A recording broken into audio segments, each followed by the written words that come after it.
नमस्कार, मैं जुबे शम्सी और आप देख रहे हैं प्रोग्रेसिव इंडिया का कार्यक्रम आज की अर्थव्यवस्था।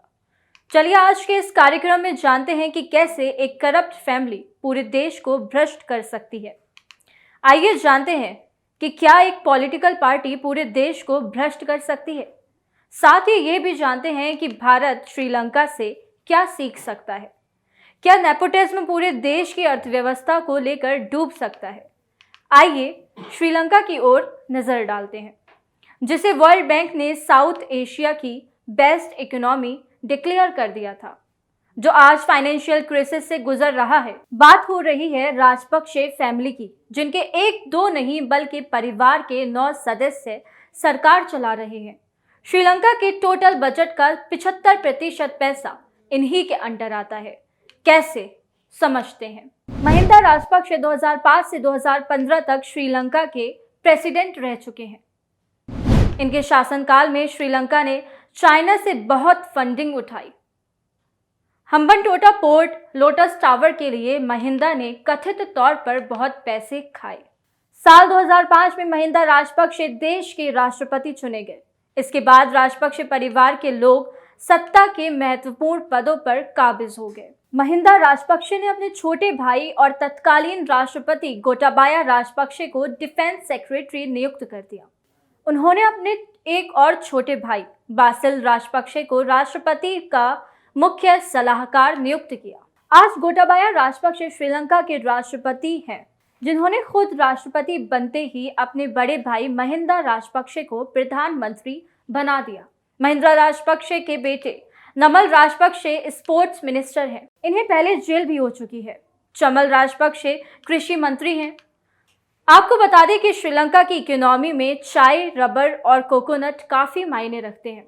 सबसे इंटरेस्टिंग बात यह है कि उनके एक और भाई बासिल राजपक्षे को फाइनेंस मिनिस्टर बनाने के लिए उन्होंने श्रीलंका के संविधान में भी बदलाव किए। इन्हें लोग मिस्टर 10% के नाम से जानते हैं, क्योंकि हर डेवलपमेंट प्रोजेक्ट में वो 10% पैसे खाते हैं। जब हम और डीप जानेंगे तो समझ पाएंगे कि कैसे इन्होंने पॉलिटिक्स को एक फैमिली बिजनेस बना लिया। लेकिन परिवार के काफी सारे सदस्य पॉलिटिक्स में होने से क्या फर्क पड़ता है, ये तो कॉमन बात है। इंडिया, पाकिस्तान और बांग्लादेश में भी तो ऐसा ही है। लेकिन प्रॉब्लम तब होती है जब भ्रष्टाचार छुपाने के लिए पावर का गलत इस्तेमाल किया जाता है। श्रीलंका ने 2020 में अपने संविधान का 20वां संशोधन पास किया। ये श्रीलंका के संविधान में कुछ ऐसे बदलाव करता है जो श्रीलंका के लिए काफी खतरनाक है। पहला संशोधन, राष्ट्रपति के अगेंस्ट कोई लीगल कार्यवाही नहीं हो सकती है। दूसरा संशोधन यह है कि राष्ट्रपति खुद किसी भी मिनिस्टर को नियुक्त कर सकता है और निकाल भी सकता है। और तीसरा संशोधन यह है कि राष्ट्रपति प्राइम मिनिस्टर को कभी भी हटा सकता है। एक इंसान और एक फैमिली के पास इतनी पावर होना एक डेमोक्रेसी के लिए बहुत खतरनाक है। श्रीलंका के आर्थिक संकट के कई सारे कारण हमने आपको बताए, लेकिन इसकी एक और वजह है श्रीलंका को अचानक से ऑर्गेनिक बनाने का फैसला। 2019 में गोटाबाया राजपक्षे ने यह वादा किया कि आने वाले 10 सालों में श्रीलंका एक ऑर्गेनिक फार्मिंग नेशन बन जाएगा। लेकिन 21 अप्रैल 2021 को अचानक केमिकल फर्टिलाइजर्स इंपोर्ट करने पर बैन लगा दिया गया। लोग कहते हैं कि ऑर्गेनिक बस एक दिखावा था। असल में श्रीलंका के पास केमिकल इंपोर्ट करने के लिए भी पैसे नहीं थे। हर साल श्रीलंका $400 मिलियन फर्टिलाइजर्स पर खर्च करता है। ऑर्गेनिक फर्टिलाइजर्स की डिमांड को पूरा करने के लिए श्रीलंका ने चाइना से $69 मिलियन के ऑर्गेनिक फर्टिलाइजर्स मंगाए। लेकिन इस ऑर्गेनिक फर्टिलाइजर्स में एक ऐसा ऑर्गेनिज्म पाया गया जिससे फसल को भारी नुकसान हो सकता था। हद तो तब हो गई जब इस दोषपूर्ण उर्वरक को चाइना को वापस करने के लिए भी श्रीलंका को $69 मिलियन देने पड़े। फसल का भारी नुकसान हुआ। बिना खाद के चाय का उत्पादन 50% गिर गया। श्रीलंका के लिए प्रमुख विदेशी मुद्रा की कमाई है ये चाय का उत्पादन। श्रीलंका में आर्थिक संकट का एक और बड़ा कारण था और वो था फ्री चेजिंग। अक्सर चुनाव फ्री के वादों पर जीते जाते थे। मुफ्त शिक्षा, मुफ्त स्वास्थ्य सेवा, मुफ्त सब्सिडी, ये चीजें लोगों की जीवन शैली सुधारने में मदद करती हैं। लेकिन अंत में इन फ्री चीजों की कीमत किसी ना किसी को तो चुकानी ही पड़ती है। प्रॉब्लम ये नहीं है कि उन्होंने इन गरीब लोगों के बारे में सोचा, इनके लिए बेसिक चीजें उपलब्ध करवाई। प्रॉब्लम यह है कि उन्होंने इन गरीब लोगों को गरीबी से बाहर लाने के बाद भी मुफ्त चीजें प्रदान करना बंद नहीं की, और इन फ्री चीजों के लिए देश भुगतान कैसे करेगा इसके बारे में नहीं सोचा।